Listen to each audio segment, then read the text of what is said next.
बिस्मिल्लाहिर्रहमानिर्रहीम। अस्सलाम वालेकुम नाजरीन, मैं मौलाना फैसल एडवोकेट और मैं अपने यूट्यूब चैनल के जरिए आपसे मुखातिब हूँ। नाजरीन, पहली दरख्वास्त तो मेरी ये होगी कि वो अहबाब जिन्होंने मेरा चैनल सब्सक्राइब नहीं किया वो मेरा चैनल सब्सक्राइब कर लें ताकि मेरी वीडियोस जो है वो आप तक पहुँचती रहें।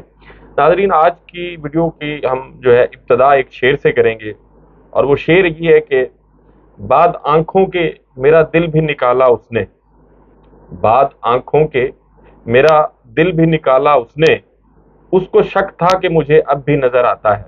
अब इस शक का इस वीडियो के साथ या इस शेर का इस वीडियो के साथ क्या ताल्लुक है, इस पे भी आपसे बात करेंगे। नाजरीन, आज एक बड़ी अहम मुलाकात हुई है और वो अहम मुलाकात किस लिए हुई है उस पर भी आपसे बात करेंगे। खेल जो है वो अरूज पर है, कौन सा खेल, उस पर भी आपसे बात करेंगे।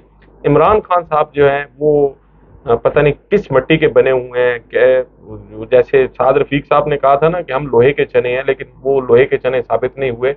इमरान खान साहब जो है वो वाकई लोहे के चने साबित हुए हैं और कैसे, इस पर भी आपसे बात करेंगे। और आज पाकिस्तान में मुंह चढ़ा दिया गया है और मुंह किसका चढ़ाया है इस पर भी आपसे बात करेंगे।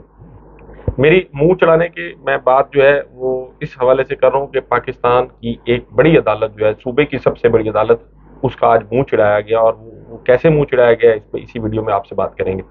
नाजरीन, आज इमरान खान साहब ने एक ट्वीट की है और उनकी ट्वीट ये है कि अखलाक व अकदार से यकसर आ रही बदमाशों, मुजरिमों और अहमकों पर मुश्तमिल एक गिरोह पूरी तरह कौम पर हावी हो चुका है। ऐसे में जब मुल्क खास तौर पर तारीख की बुलंद तरीन महंगाई, तेजी से बढ़ती हुई बेरोजगारी के साथ बदतरीन मुआशी बहरान की दलदल में धंस रहा है, इक्तदार पर काबिज गिरोह अपनी तमाम तर तवानाइयां मुल्क की सबसे बड़ी और वफाकी सतह की वाहिद सियासी जमात को जबरो फिस्तायत से कुचलने की मंसूबा बंदी पर मरकूज किए हुए है। वक्त आ गया है कि पूरी कौम इसके खिलाफ आवाज बुलंद करे, कबल इसके कि बहुत देर हो जाए। ये इमरान खान साहब का ट्वीट है।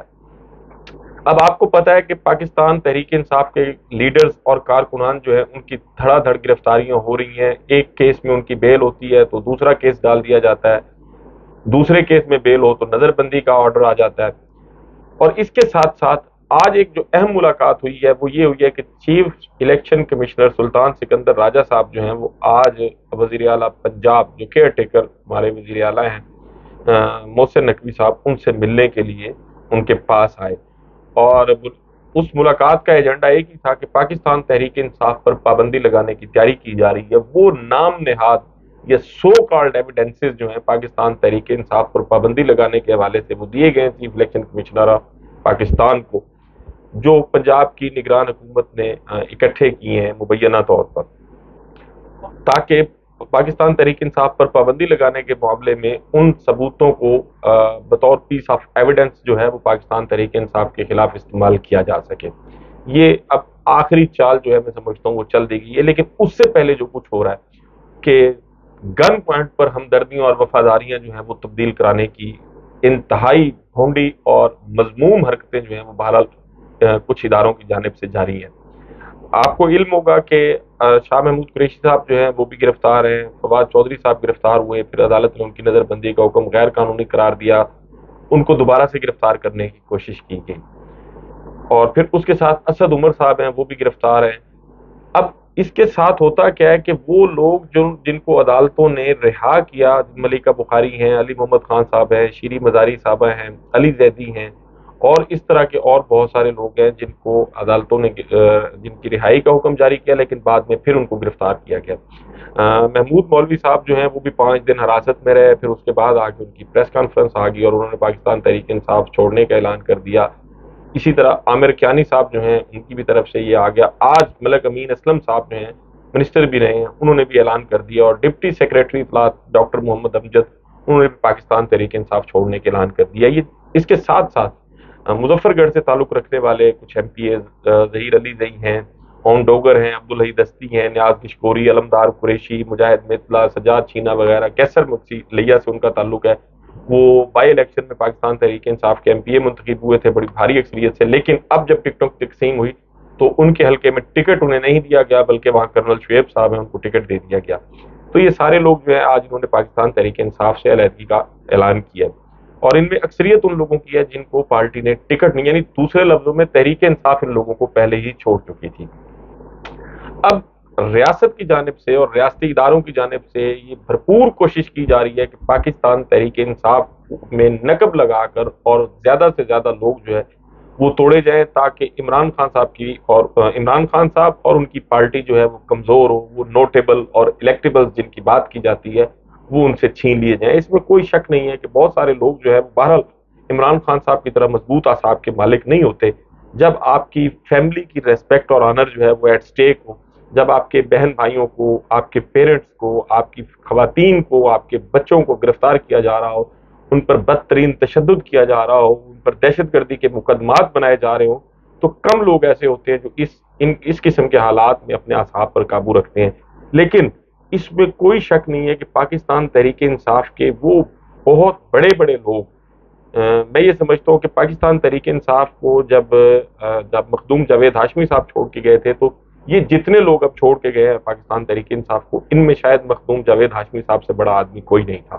یہ میری رائے ہے، آپ اس سے اختلاف کر سکتے ہیں۔ میں مخدوم جاوید ہاشمی کو بڑا اس لحاظ سے کہہ رہا ہوں کہ وہ چونکہ ان کا جو سیاسی تجربہ تھا اور ان کی بطور پارلیمنٹیرین اپنی ایک حیثیت تھی، وہ پاکستان مسلم لیگ نون کے صدر بھی رہے ہیں، اور نواز شریف صاحب کی طرف سے ایک بڑی ذمہ داری جو ہے وہ انہیں دی گئی تھی۔ اور نواز شریف صاحب جب جلا وطن تھے، سعودیہ میں تھے، تو مخدوم جاوید ہاشمی صاحب جو ہیں انہوں نے یہاں پاکستان مسلم لیگ نون کو چلایا تھا، اور وہ پھر قید بھی ہوئے تھے، ان کو سزا بھی ہوئی تھی۔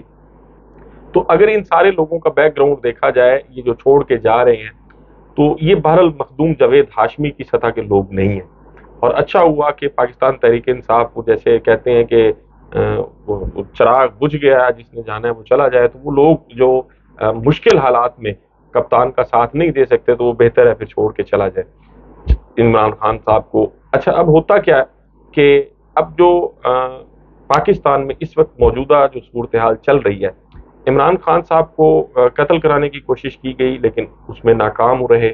اس کے بعد پھر ان کے پارٹی کے لوگوں کو توڑنے کی کوشش کی گئی، اس میں بھی ناکامی ہوئی۔ اب جو کچھ 9 مئی کو ہوا، اس میں کوئی میں سمجھتا ہوں دوسری رائے نہیں ہے کہ انتہائی افسوسناک واقعات ہیں، اور وہ لوگ جو اس میں ملوث ہیں ان کے خلاف کارروائی بھی ہونی چاہیے۔ لیکن عمران خان صاحب تو خود کہہ رہے ہیں کہ ایک آزادانہ اور غیر جانبدارانہ اس پہ کمیشن ہو، سپریم کورٹ کے ججز پر مشتمل کمیشن ہو جو اس کی تحقیقات کرے، اور وہ لوگ جو اس میں گلٹی ہیں، جو اس میں قصوروار ہیں، ان کے خلاف کارروائی کی جائے۔ عمران خان صاحب جو ہے وہ اس سے کسی صورت وہ نہ بھاگے ہیں اور نہ ہی وہ بھاگ رہے ہیں، بلکہ کل ایک پلان اور تھا۔ وہ جیسے عمران خان صاحب نے پرسوں اپنے ایک ویڈیو پیغام میں کہا تھا کہ جی مجھے قتل کرنے کی اور میر مرتضیٰ بھٹو والا جو ہے وہ واقعہ کرنے کی کوشش کی جا رہی ہے، تو کل پولیس کی طرف سے عمران خان کی جو رہائش گاہ ہے زمان پارک، اس کا محاصرہ بھی کیا گیا۔ لیکن عمران خان صاحب نے ایک ویڈیو پیغام کے ذریعے وہ ساری جو ایک پلاننگ تھی اس کو ختم کر دیا، اور انہوں نے کہا کہ جی ٹھیک ہے، اگر کوئی زمان پارک میں دہشت گرد ہے، میرے گھر میں آپ آئیں، وارنٹ لے کے تلاشی لیں، اگر کوئی ہے تو گرفتار کر کے لے جائیں، مجھے کوئی اعتراض نہیں ہے۔ تو وہ پلان کل ناکام ہو گیا۔ اس کے ساتھ ساتھ اب آج پاکستان میں سمجھتا ہوں کہ ایک اور بڑا افسوسناک واقعہ ہوا، اور وہ یہ ہے کہ آپ کو پتہ ہے کہ عمران ریاض صاحب جو ہیں وہ گرفتار ہیں، بلکہ گرفتار سے زیادہ میں سمجھتا ہوں کہ وہ اغوا ہیں۔ تو جس دن وہ یہ پاکستان میں 9 مئی کو جو کچھ ہوا، تو اس دن میری عمران بھائی سے بات بھی ہوئی تھی فون پہ، تو اس کے بعد پھر جو ہے 2 دن بعد وہ گرفتار ہو گئے، نظر بند ہو گئے۔ جب نظر بندی کا ان کو آرڈر ریکال کیا گیا تو پھر ان کو اغوا کر لیا گیا۔ تو عمران صاحب کے جو والد ہیں، وہ ان کی قوت سماعت کا مسئلہ ہے، میری ان سے بات نہیں ہو سکی، لیکن ان کے انکل ہیں سلیم خان صاحب، آج میری ان سے بات ہوئی ہے۔ وہ پہلے 48 گھنٹوں کی مہلت دی گئی تھی، تو آج جو ہے وہ ڈی پی او سیال کوٹ جو ہیں وہ ہائی کورٹ میں پیش ہوئے، اور ڈی پی او کے پھر جج صاحب نے پوچھا، جیسے کہانی کرانے کی کوشش کرتے ہیں، تو انہوں نے کہا کہ جی آپ تو آرام کرتے رہے ایک سب انسپیکٹر کے ذمہ لگا کے، تو پھر انہوں نے آئی جی کو اور ہوم سیکریٹری کو طلب کر لیا۔ تو آئی جی اور ہوم سیکریٹری صاحب جو ہیں وہ بھی پیش ہو گئے، اور پھر ان سے پوچھا کہ جی کہاں ہے، تو آئی جی صاحب کا تو وہی موقف تھا کہ جی وہ ہمارے پاس نہیں ہے اور ہم ان کو تلاش کر رہے ہیں، اور ہماری کوشش ہے کہ وہ جیسے ہوتا ہے روایتی طور پر آفیسرز کی جانب سے کہا جاتا ہے۔ تو آج بھی وہی کہانی جو ہے وہ ہائی کورٹ میں دہرائی گئی، اور پھر وقت مانگ لیا گیا 12 بجے کا۔ اب مجھے سمجھ نہیں آتی، اور میں بطور وکیل کے، بطور قانون کا ایک طالب علم ہونے کے، میرے لیے یہ ساری صورتحال جو ہے وہ بڑی تشویشناک بھی ہے، تکلیف دہ بھی ہے، اور میں سمجھتا ہوں کہ یہ ایک دکھ بھی ہے ان لوگوں کے لیے جو پاکستان میں قانون کی بالادستی کی بات کرتے ہیں، جو یہ سمجھتے ہیں کہ پاکستان میں قانون کی بالادستی ہونی چاہیے۔ کہ मुल्क का एक सबसे बड़ा सूबा है पंजाब आबादी के लिहाज से, उसकी सबसे बड़ी अदालत है और उसके सबसे बड़े जो सीनियर जज हैं चीफ जस्टिस साहब, आज उनको 5-6 दिन हो गए हैं, वो जवाब नहीं ले सके पंजाब और पाकिस्तान के इदारों से कि इमरान रियाज है कहाँ। इमरान रियाज साहब जो है वो दहशतगर्द होंगे, उन पे जितने मर्जी आप इल्जामात लगा दें, जो मर्जी कहें, लेकिन आपके पाकिस्तान का कानून ये इमरान रियाज को भी हक देता है कि उसके खिलाफ जितने इल्जामात हैं उनको कोर्ट में पेश किया जाए, उनको गिरफ्तार करके पहले उनकी नजरबंदी का ऑर्डर जारी कराना, फिर वो वापस लेके फिर उनको गैर कानूनी हिरासत में रखना। और ये इतलात भी आ रही हैं कि उन पर शदीद तशद्दुद किया गया, और कुछ लोगों ने तो इस हवाले से भी ट्वीट्स किए हैं कि उनको हार्ट अटैक हुआ है, कुछ ने ये भी कहा है कि वो कोमा में है। मैं दुआगो हूँ कि अल्लाह करे वो ठीक हों और सेहतमंद और तंदुरुस्त हों, लेकिन रियासती इदारों की जानिब से ये इस किस्म की जो कार्रवाइयाँ हैं ये पाकिस्तान के निज़ाम इंसाफ का मुंह चढ़ा रही हैं।